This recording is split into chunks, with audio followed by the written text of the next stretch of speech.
1300 ადამიანი. ეს არის ყველაფერი, რაც დარჩა პლანეტის ერთ-ერთი უძველესი ადამიანური ხაზიდან. სანამ თქვენ ამას კითხულობთ, ტანზანიის ჰაძებები ღვიძებენ გარეული ტახების მოსანადირებლად ზუსტად ისევე, როგორც ამას მათი წინაპრები აკეთებდნენ, როდესაც ეგვიპტელები პირამიდების აშენებაზე ჯერ არც კი ოცნებობდნენ. ეს არ არის დადგმა ტურისტებისთვის. ეს არ არის სიმბოლური რიტუალი. ეს არის ნამდვილი გადარჩენა, ნამდვილი სისხლით მიწაზე, სადაც ერთი შეცდომა სიკვდილს ნიშნავს.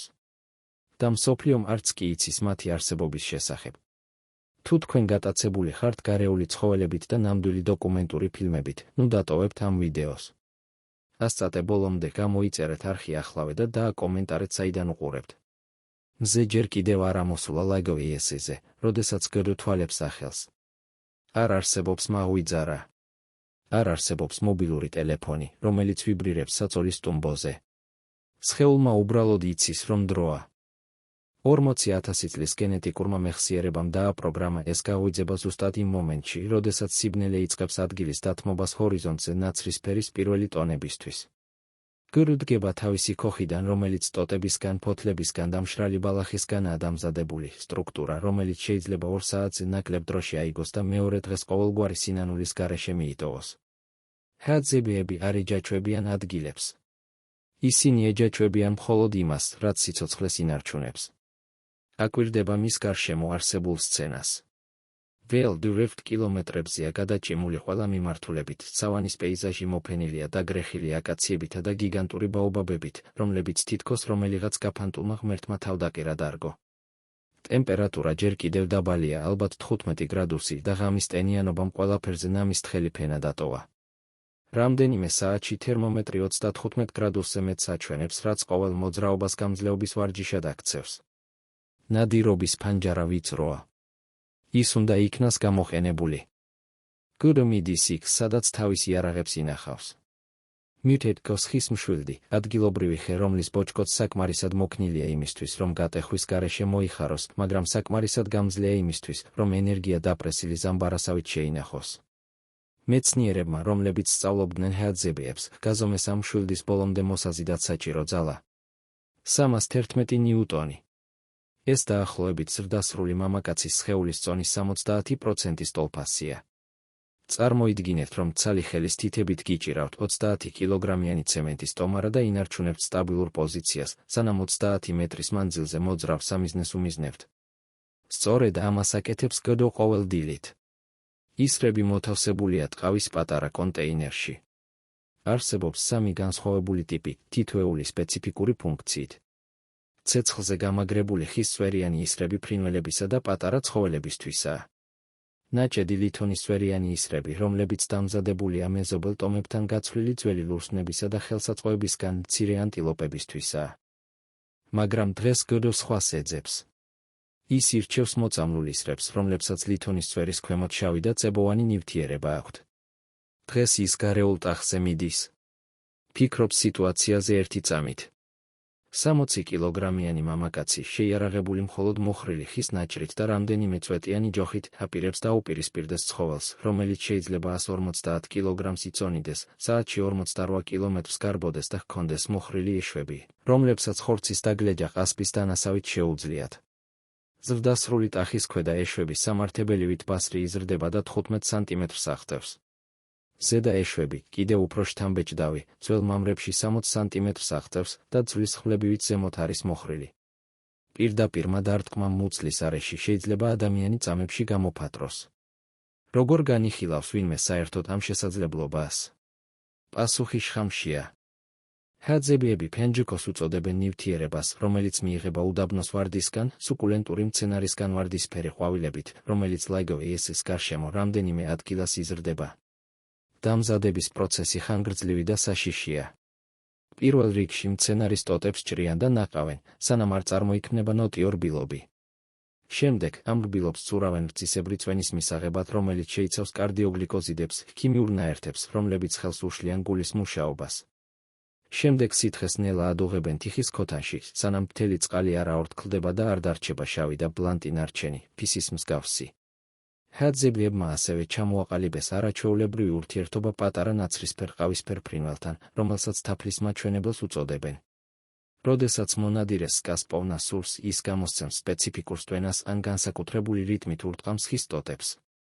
ფრინველი, რომელიც ამ ნიშნებს ცნობს, პასუხობს თავისივე ძახილით და იწყებს ფრენას იმ სკასკენ, რომლის გახსნასაც თავად ვერ ახერხებს. მონადირე მიჰყვება ფრინველს ზოგჯერ კილომეტრებზე, სანამ არ მიაღწევს ბაობაბში ან აკაციაში დამალულ თაფლის საგანძურს. ფუტკრების დასამშვიდებლად კვამლის გამოყენებისა და თაფლის აღების შემდეგ, მონადირე ფრინველს გასამრჯელოდ ცვილის ნაჭერს უტოვებს. ეს პარტნიორობა ადამიანებსა და გარეულ ფრინველებს შორის იმდენად დიდი ხანია არსებობს, რომ ორივე სახეობამ განავითარა სპეციფიკური ქცევა მის გასაადვილებლად. არანაირი კონტრაქტი არ გაფორმებულა. არანაირი კანონი არ დაწერილა. მხოლოდ 40,000 წლის ურთიერთთანამშრომლობამ შექმნა ადამიანებსა და გარეულ ცხოველებს შორის ერთ-ერთი ყველაზე გამორჩეული ურთიერთობა პლანეტაზე. ეს ნარჩენი ფორმირდება პატარა ბურთებად, რომელთა ტარებაც კვირების განმავლობაში შეიძლება სიმძლავრის დაკარგვის გარეშე. როდესაც ნადირობის დრო დგება, მონადირე ნივთიერებას ნერწყვით ასველებს, თითებს შორის არბილებს და ფრთხილად უსვამს ისრის წვერის გარშემო, ლითონის ქვემოთ. შხამი მყისიერად არ კლავს. ის მოქმედებს ცხოველის გულ-სისხლძარღვთა სისტემაზე, იწვევს ჯერ ფეხების სისუსტეს, შემდეგ პროგრესირებად ლეთარგიას და ბოლოს სრულ კოლაფსს. მსხვერპლის ზომისა და გასროლის სიზუსტის მიხედვით, ამ პროცესს შეიძლება 20 წუთიდან რამდენიმე საათამდე დასჭირდეს. გრო მიცის სხვა ტიპის შხამიც, რომელიც მიიღება სხვა მცენარისგან, რომელსაც შენჯო ჰქვია. ეს კიდევ უფრო ძლიერია, მაგრამ ასევე უფრო იშვიათი და ძნელად მოსაპოვებელი. ბოლო წლებში ჰაძებების ტერიტორიის მუდმივი შემცირების გამო მეზობელი ტომების მწყემსებისა და ფერმერების შემოჭრის შედეგად, ბევრი ტრადიციულად გამოყენებული მცენარე მიუწვდომელი გახდა. ტერიტორია, რომელიც ჰაძებებს 50-იან წლებში ეკავათ, სამჯერ აღემატებოდა ამჟამინდელს. დღეს მხოლოდ რამდენიმე ათეული ათასი ჰექტარია დარჩენილი და ესეც მუდმივი საფრთხის ქვეშაა. სანადირო ჯგუფი ჩუმად იკრიბება. გროს გარდა კიდევ 3 მამაკაცი უერთდება, მათ შორის დაახლოებით 14 წლის მოზარდი, რომელიც წინაპრების ტექნიკას სწავლობს. არ არსებობს გამგზავრების ცერემონია. არ არსებობს სამოტივაციო სიტყვა. ჰაძებები არ ხარჯავენ ენერგიას ზედმეტ სიტყვებზე.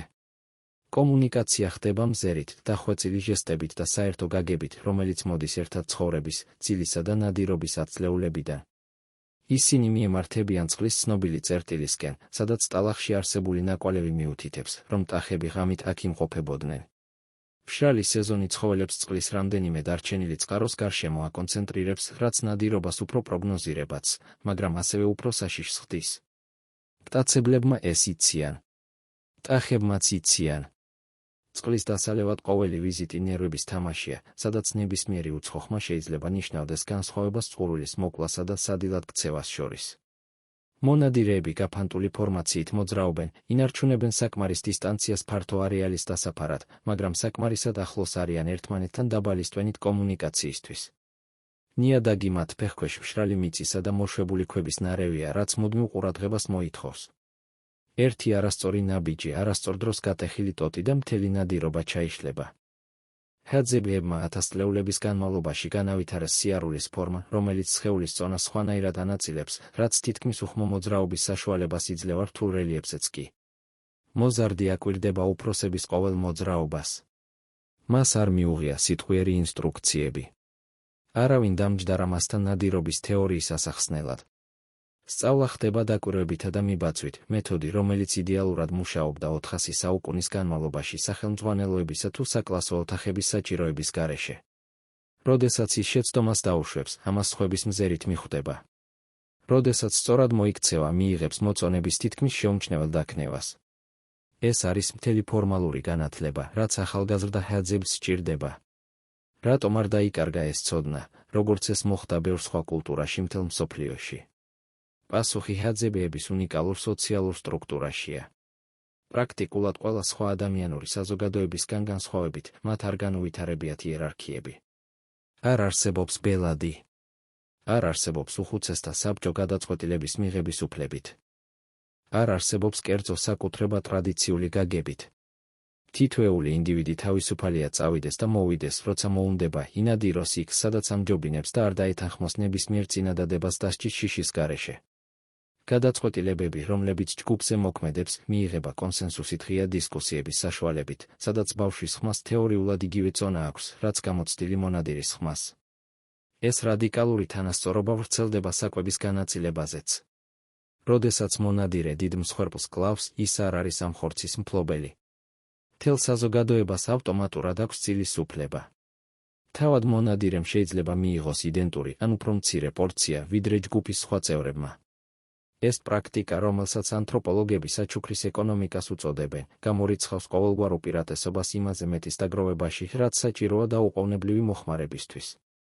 თუ შენახვა არ შეგიძლია, მეტის ქონას აზრი არ აქვს. თუ ყველა თანაბრად იღებს, დესტრუქციული კონკურენციის სტიმული არ არსებობს. ჯგუფი წყლის წერტილს დილის 8 საათისთვის აღწევს. ნაკვალევი ახალია, სავარაუდოდ წინა ღამის. ტალახში ღრმა ნაფეხურები მძიმე ცხოველებზე მიუთითებს. ჩლიქების დამახასიათებელი ფორმა, უფრო ვიწრო ვიდრე შინაური ღორების, ადასტურებს, რომ ეს გარეული ტახებია. მონადირეები სტრატეგიულ წერტილებში განლაგდებიან ტერიტორიის გარშემო, ნაწილობრივ დამალულები დაბალი მცენარეულობით და იწყებენ ლოდინს. ნადირობა არ არის მხოლოდ მოქმედება. ნადირობა, უპირველეს ყოვლისა, მოთმინებაა. საათები ნელა გადის. მზე მაღლა იწევს ცაზე და ტემპერატურა სტაბილურად იმატებს. ჰაძებებს წყალი არ წამოუღიათ. მათ იციან მცენარეები, რომელთა ფესვებით სითხეს ინახავს და შეიძლება დაიღეჭოს უკიდურესი საჭიროების შემთხვევაში. მათ ასევე იციან დეჰიდრატაციის ნიშნები და ზუსტად იციან, რამდენად შეუძლიათ სხეულის დატვირთვა რეაქციის უნარის დაკარგვამდე. ეს ცოდნა არ მოდის ფიზიოლოგიის წიგნებიდან. ის მოდის თაობების გამოცდილებიდან, რომელიც მამიდან შვილს გადაეცემა ჩუმი მაგალითით. დაახლოებით შუადღისას, როდესაც სიცხე უკვე თითქმის აუტანელია, მოზარდი ამჩნევს მოძრაობას მცენარეულობაში წყლის მეორე მხარეს. მისი ახალგაზრდა თვალები უფრო მახვილია, ვიდრე უფროსი მონადირეების.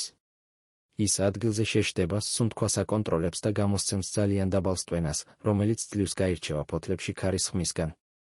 სხვები მაშინვე ხვდებიან. ტყიდან გამოდის მამალი ტახი, ფრთხილი, როგორც ყველა ცხოველი, რომელმაც საკმარისად დიდხანს იცოცხლა ნაციბურების გასაჩენად. მისი სხეული დაფარულია მუქი და თხელი ბალნით, სქელი კანი კი მტაცებლებთან და მეტოქეებთან წინა შეხვედრების კვალს ატარებს. დამახასიათებელი მეჭეჭები, რომლებიც სახეობას სახელს აძლევს, შემაერთებელი ქსოვილის გამონაზარდები, რომლებიც იცავს თვალებს ბრძოლის დროს, კარგად არის განვითარებული, რაც მოციფულ ცხოველზე მიუთითებს. ქვედა ეშვები გაცვეთილი სპილოს წვლის მოყვითალო ტონით ბრწყინავს. ამ ტახს უკვე ჰქონდა დაპირისპირება ლომებთან და გადარჩა. უკვე იბრძოლა მდედრებისთვის და გაიმარჯვა. უკვე დაუსხლტა ხაფანგებსა და ნაკლებად დახელოვნებულ მონადირეებს. მაგრამ ის არასოდეს დაპირისპირებია გდოს, ტახი უახლოვდება წყალს იმ თავდაჯერებულობით, ვინც თავის ტერიტორიას ფლობს.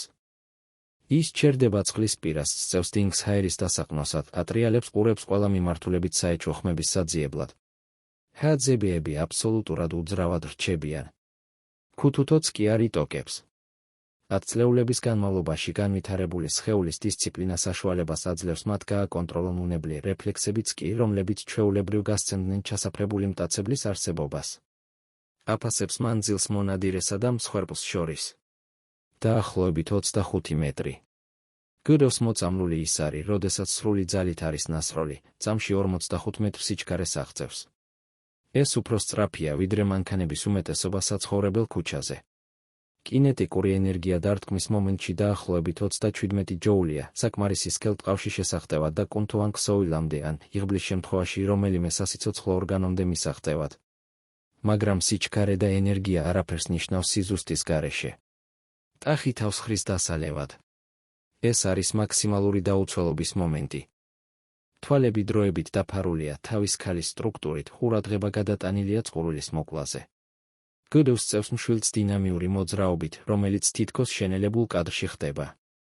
ლარი იწევა ლოხასთან შეხებამდე, კლავის, მხრისა და ზურგის კუნთები სრულ ჰარმონიაში მუშაობენ. დამიზნება ინსტინქტურია, ბავშვობიდან ათასობით გამეორების შედეგი. ის არის მიფრინავს. გასროლის ხმა თითქმის შეუმჩნეველია, ჰაერის გაკვეთის შრიალი, რომელიც იკარგება სავანის გარემო ხმაურში. ტახს რეაგირების დრო არ აქვს. ლითონის წვერი ხვდება მის მარჯვენა ფერდს, წინა ფეხის უკან დაახლოებით 10 სანტიმეტრის სიღრმეზე შედის გაჩერებამდე. ეს არ არის სასიკვდილო გასროლა. მას არ მოხვედრია გულში ან ფილტვში. მაგრამ ეს არც იყო საჭირო. შხამმა უკვე დაიწყო თავისი საქმე. ცხოველი რეფლექტორულად ხდება და მცენარეულობისკენ გარბის წამებში ქრება. მონადირეები არ მისდევენ. არ არსებობს სიჩქარე. კარდიოგლიკოზიდები ახლატახის სისხლის მიმოქცევაშია, რაც ხელს უშლის გულის კუნთის უჯრედების მუშაობას.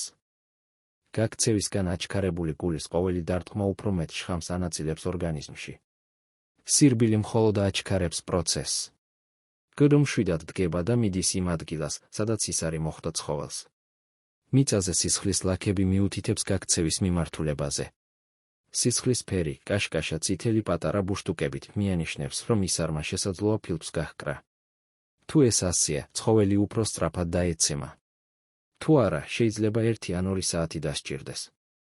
ნებისმიერ შემთხვევაში შედეგი გარდაუვალია. ჰაძებები ნაკვალევს აუჩქარებლად მიჰყვებიან, ერთმანეთში დაბალი ხმით საუბრობენ.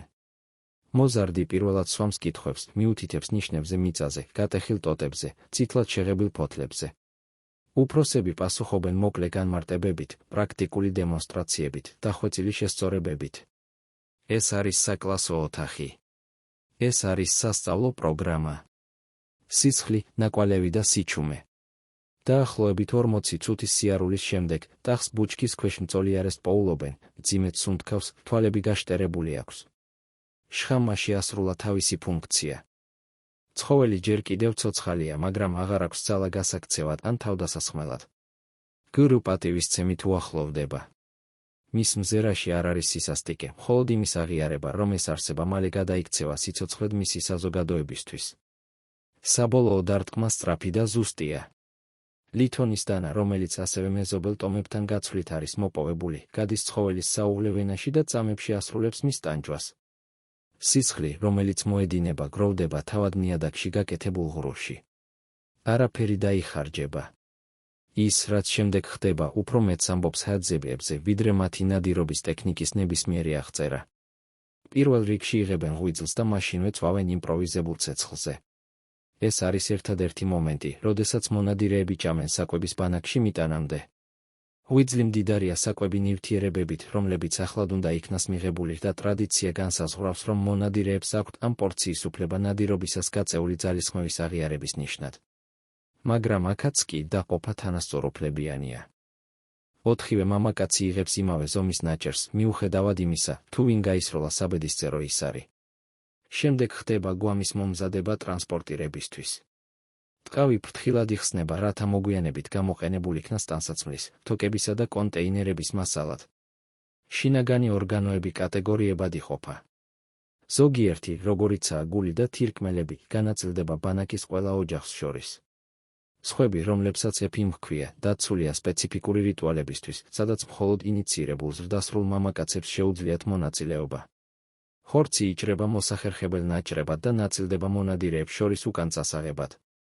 მოკლული ტახის საერთო წონა დაახლოებით 70 კილოგრამია, შინაგანი ორგანოებისა და დაკარგული სისხლის გამოკლებით. 4 მამაკაცზე გაყოფილი, თითოეულს დაახლოებით 17 კილოგრამი მიაქვს ზურგით ბანაკამდე რამდენიმე კილომეტრის მანძილზე. მოზარდს უფრო მცირე, მაგრამ მაინც მნიშვნელოვანი პორცია მიაქვს. არ არსებობს ჩივილი. არ არსებობს მოლაპარაკება. თითოეული თავის თავზე იღებს სამუშაოს ნაწილს, თითქოს ეს მსოფლიოში ყველაზე ბუნებრივი რამ იყოს. როგორ გადარჩა აბსოლუტური გაზიარების ეს კულტურა, როდესაც ამდენმა სხვა საზოგადოებამ განავითარა კერძო საკუთრება, სოციალური კლასები და სიმდიდრის დაგროვება? პასუხი შეიძლება იყოს გარემოში, სადაც ჰაძებები ცხოვრობენ. სავანაში, სადაც ტემპერატურა შეიძლება 30 გრადუსით შეიცვალოს ერთ დღეში, სადაც წვიმა შეიძლება თვეების განმავლობაში არ მოვიდეს, სადაც მტაცებლები ყოველი ბალახის ბუჩქის უკან იმალებიან, ინდივიდუალური გადარჩენა პრაქტიკულად შეუძლებელია. ყველაზე დახელოვნებული მონადირეც კი დღეების უმეტესობას ისე ატარებს, რომ ვერაფერს მოიპოვებს. ყველაზე გამოცდილი შემგროვებელიც კი ზოგჯერ ხელცარიელი ბრუნდება. ერთადერთი გზა იმის უზრუნველსაყოფად, რომ არავინ მოკვდეს შიმშილით, არის იმის უზრუნველყოფა, რომ ყველამ ყველაფერი გაიყოს. ანთროპოლოგებმა შენიშნეს, რომ ნადირობაში ყველაზე წარმატებული ჰაძებები არ იღებენ არანაირ რეპროდუქციულ უპირატესობას ნაკლებად დახელოვნებულებზე.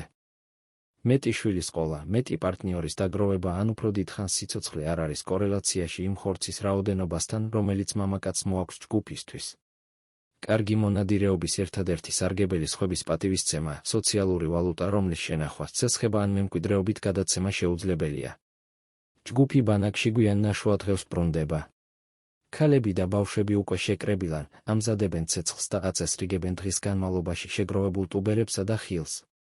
ხორცის მოტანა იწვევს კმაყოფილების თავშეკავებულ რეაქციას, მაგრამ არავინ გამოხატავს გადაჭარბებულ აღგზნებას.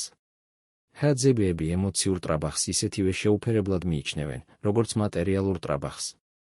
სიხარული არსებობს, მაგრამ ის გამოხატულია მოკრძალებული ფორმით. განაწილება მაშინვე იწყება. ბანაკში მცხოვრები თითოეული ოჯახი, დაახლოებით 10 ბირთვი, რომელიც შედგება ზრდასრულებისა და მათი შვილებისგან, იღებს ხორცის პორციას. პროცესს არც ერთი ხელისუფალი არ ზედამხედველობს. ქალები უბრალოდ უახლოვდებიან, აფასებენ რა არის ხელმისაწვდომი, იღებენ იმას, რასაც სამართლიანად მიიჩნევენ და მიდიან თავიანთი ოჯახის სადილის მოსამზადებლად. ვინმე იმაზე მეც რომ იღებდეს, ვიდრე საჭიროა ის გახდებოდა ჭორების, დაცინვისა და საბოლოო ოსტრაკიზმის სამიზნე. ეს სოციალური წნეხი ისეთივე ეფექტურია, როგორც ნებისმიერი დაწერილი კანონი. პირველად ბავშვები ჭამენ. არა იმიტომ, რომ არსებობს ფორმალური წესი, რომელიც ამას განსაზღვრავს, არამედ იმიტომ, რომ საზოგადოებაში, სადაც ყველა ერთმანეთზეა დამოკიდებული, იმის უზრუნველყოფა, რომ ყველაზე დაუცველები დაპურებულნი იყვნენ, უბრალოდ აშკარაა. მოხუცები, რომლებიც ვეღარ ახერხებენ ნადირობას ან შეგროვებას, იღებენ პროდუქტიული ზრდასრულების იდენტურ პორციებს. არავინ არის მიტოვებული ნაკლებად გამოსადეგად ქცევის გამო. საზოგადოებას თავისი ყველაზე სუსტი წევრები ისევე გადაჰყავს, როგორც ყველაზე ძლიერ წევრებს გადააქვთ ნანადირევი ხორცი. დაფიქრდით თანამედროვე საზოგადოებასთან კონტრასტზე. ქალაქებში, სადაც საკვები სუპერმარკეტების თაროებზე ჭარბადაა, მილიონობით ადამიანს მშიერს წინავს, რადგან არ აქვთ ფული იმის საყიდლად, რაც სჭირდებათ. ქვეყნებში, სადაც ტექნოლოგია საშუალებას იძლევა იმაზე მეტი საკვების წარმოებას, ვიდრე ოდესმე, ბავშვები კვდებიან არასათანადო კვების გამო, სანამ ზრდასრულები საჭმელს ნაგავში ყრიან. ჰაძებებმა თავიანთი ბალახის ქოხებითა და მოწამლული ისრებით გადაჭრეს პრობლემა, რომლის გადაჭრაც პლანეტის ყველაზე განვითარებულმა საზოგადოებებმა ჯერ კიდევ ვერ შეძლეს. ღამე ეშვება ლაიგოვიესიზე. კოცონი ანათებს ჰაძებების სახეებს, როდესაც ისინი საუბრობენ, ჭამენ და საბოლოოდ მღერიან სიმღერებს, რომელთა ტექსტებიც დაიწერა მანამ, სანამ რომელიმე დამწერლობა იარსებებდა. ეფიმს რიტუალი ჩატარდება რამდენიმე ღამეში, როდესაც მთვარე ცაზე არ გამოჩნდება. მამაკაცები დაიხურავენ სირაქლემას ბუმბულის თავსაბურავებს და იცეკვებენ კოჭებზე მიმაგრებული ჟღარუნების რიტმზე, მოუხმობენ წინაპრების სულებს, სანამ ქალები პასუხად მღერიან. თანამედროვე მეცნიერებამ ბოლო წლებში ჰაძებების შესახებ რაღაც მომხიბლავი აღმოაჩინა. მათი საჭმლის მომნელებელი სისტემა შეიცავს ნაწლავის ბაქტერიების ისეთ მრავალფეროვნებას, რომელიც აღემატება ნებისმიერ შესწავლილ ურბანულ პოპულაციას. ეს მდიდარი მიკრობიოტა, რომელიც იკვებება 100 გრამზე მეტი ბოჭკოთი, რომელსაც ისინი ყოველდღიურად მოიხმარენ ტუბერებისა და გარეული ხილის მეშვეობით, შეიძლება ხსნიდეს, რატომ არ აწუხებთ ჰაძებებს პრაქტიკულად არანაირი მეტაბოლური დაავადება, რომელიც ანადგურებს ინდუსტრიულ სამყაროს. სიმსუქნე, ტიპი 2 დიაბეტი, გულის დაავადებები, გაღიზიანებული ნაწლავის სინდრომი, ეს ყველაფერი პრაქტიკულად უცნობია იმ ადამიანებისთვის, რომლებიც ცხოვრობენ კაცობრიობისთვის ცნობილი ყველაზე ძველი წესით. შედარებისთვის, განვითარებულ ქვეყნებში საშუალო ადამიანი დღეში დაახლოებით 15 გრამ ბოჭკოს მოიხმარს. ჰაძებები 10-ჯერ მეტს მოიხმარენ. ეს უდრის ყოველდღიურად 50 ჯამი საუზმის მარცვლეულის ჭამას. ბოჭკოს ეს არაჩვეულებრივი რაოდენობა კვებავს ტრილიონობით სასარგებლო ბაქტერიას, რომლებიც სანაცვლოდ აწარმოებენ ნაწლავისა და მთელი სხეულის ჯანმრთელობისთვის აუცილებელ ნაერთებს. როდესაც მეცნიერებმა ჰაძებების მიკრობიომი ურბანული იტალიელებისას შეადარეს, იპოვეს იმდენად ღრმა განსხვავებები, რომ თითქოს ორ სხვადასხვა სახეობას უყურებდნენ. კიდევ უფრო საინტერესოა სეზონური ცვალებადობა. მშრალი სეზონის განმავლობაში, როდესაც ჰაძებები მეტ ნანადირევ ხორცს ჭამენ, გარკვეული ბაქტერიები პრაქტიკულად ქრება მათი ნაწლავებიდან. როდესაც წვიმიანი სეზონი მოდის და დიეტა იცვლება მეტი ხილითა და თაფლით, ეს იგივე ბაქტერიები ბრუნდებიან, თითქოს არასოდეს წასულან. ჰაძებების მიკრობიომი არის ცოცხალი ეკოსისტემა, რომელიც პასუხობს გარემოს ისევე, როგორც მათ გარშემო არსებული სავანა პასუხობს წვიმებს. არაფერია სამუდამოდ დაკარგული. ყველაფრის აღდგენა შესაძლებელია, თუ სწორი პირობები დაბრუნდება. სტენფორდის მკვლევარებმა დააფიქსირეს, რომ როდესაც ინდუსტრიული საზოგადოების წარმომადგენლები მხოლოდ 3 დღეს ატარებენ ჰაძებიების მსგავსი კვებით, მათი ნაწლავის ბაქტერიების მრავალფეროვნება 20%-მდე იზრდება. ადამიანის მიკრობიომს, ჩვენს შიგნით მცხოვრებ ტრილიონობით ორგანიზმის ამ ეკოსისტემას, აშკარად ახსოვს, როგორი იყო სწორად კვება. ბაქტერიები, რომლებიც დაუკარგეთ სოფლის მეურნეობისა და ინდუსტრიალიზაციის 10,000 წლის განმავლობაში, მთლიანად არ გამქრალან. ისინი უბრალოდ ელოდებიან სწორ პირობებს დასაბრუნებლად. მაგრამ ჰაძებებს არ აქვთ დრო მიკრობიომებზე ან ბაქტერიულ მრავალფეროვნებაზე სანერვიულოდ. მათი საფიქრალი უფრო დაუყოვნებლივია. ყოველ წელს მათი ტერიტორია ცოტათი მეტად მცირდება. დეითოგესტომის მწყემსებს მოჰყავთ საქონელი იმ მიწებზე საძოვრად, რომლებსაც ჰაძებები ნადირობისთვის იყენებდნენ. ერაკვიის ტომის ფერმერები ჩეხავენ ტყის მასივებს სიმინდისა და ლობიოს დასათესად. ტანზანიის მთავრობა, მიუხედავად იმისა, რომ 2011 წელს ოფიციალური უფლებები მიანიჭა 57,000 აკრ მიწაზე, ვერ ახერხებს მუდმივი შემოჭრის შეჩერებას. ახალგაზრდა ჰაძებებს აგზავნიან სკოლებში, სადაც ისინი სწავლობენ სუაჰილის, ინგლისურს და მათემატიკას, მაგრამ არ სწავლობენ ტახის ნაკვალევის ამოცნობას ან ისრის შხამის მომზადებას. ტურისტები ჯიპებით დილის 6 საათზე მოდიან, რათა უყურონ დადგმულ ნადირობას და ტრადიციულ ცეკვებს, რომლებიც ხელსაყრელ დროს სრულდება. ფული, რომელსაც ისინი იხდიან, იშვიათად აღწევს თავად ჰაძებების ხელში, რჩება ტურისტულ ოპერატორებსა და სამთავრობო მოხელეებს. და ფულთან ერთად მოდის ალკოჰოლური სასმელები, რომლებიც არასოდეს ყოფილა ტრადიციული დიეტის ნაწილი და რომლებიც ზოგიერთ თემში დამოკიდებულების სერიოზულ პრობლემებს იწვევს. დაახლოებით 50 წლის შემდეგ, შესაძლოა უფრო მალეც, ჰაძებები, როგორცაც გვეიცნობს, შეიძლება აღარ არსებობდნენ. მათი შვილები შეიძლება მუშაობდნენ ტურისტულ გიდებად ან დაცვის თანამშრომლებად მდიდრულ სასტუმროებში, რომლებიც აშენებულია იმ ვიზიტორებისთვის, რომლებსაც სურთ ველური აფრიკის გამოცდა მასში რეალურად ცხოვრების უხერხულობის გარეშე. ჰაძეენა, თავისი უნიკალური ტკაცუნა ბგერებით, რომელიც არ უკავშირდება პლანეტის არც ერთ სხვა ცნობილ ენას, შეიძლება მხოლოდ მკვლევარების ჩანაწერებში შემორჩეს. შხამის დამზადების, მსხვერპლის მიდევნების, ცხოველთა ქცევის წაკითხვის ტექნიკა შეიძლება სამუდამოდ დაიკარგოს. როდესაც მზე ეშვება ლაგოვიესზე და ჰაძებები ტახის ხორცს კოცონის გარშემო ინაწილებენ, ხდება რაღაც, რისი რეპლიკაციაც არც ერთ ტექნოლოგიას არ შეუძლია. გაზიარებაში არ არსებობს იერარქია. მონადირე, რომელმაც ცხოველი მოკლა, იღებს იმავე პორციას, რასაც ბანაკში დარჩენილი მოხუცი. ბავშვი მეომარზე წინ ჭამს. 40,000 წლის სიბრძნე კონდენსირებული მარტივ ჟესტში, არავინ ჭამს მარტოს, სანამ სხვა შიმშილობს. შესაძლოა, ამ ნადირობის ნამდვილი ტროფეი ტახი არ არის. ეს არის შეხსენება იმისა, რომ კაცობრიობა მოდესღაც იცოდა სხვანაირად ცხოვრება. რომ არსებობდა დრო და ჯერ კიდევ არსებობს ადგილი, სადაც ადამიანის წარმატება არ იზომება იმით, რასაც ის აგროვებს, არამედ იმით, რასაც ის გასცემს. ჰაძებიები არ ნადირობენ გასამდიდრებლად. ისინი ნადირობენ იმისთვის, რომ ყველა მიცოცხლოს კიდევ ერთი დღე. და ხვალ, მზის ამოსვლამდე, გრო კვლავ გაიღვიძებს. მაღვიძარას გარეშე. გარანტიების გარეშე. მხოლოდ იმის რწმენით, რომ სანამ არსებობს ჰაძე მშვილდით ხელში, 40,000 წლის ისტორიას უმთქვას აგრძელებს.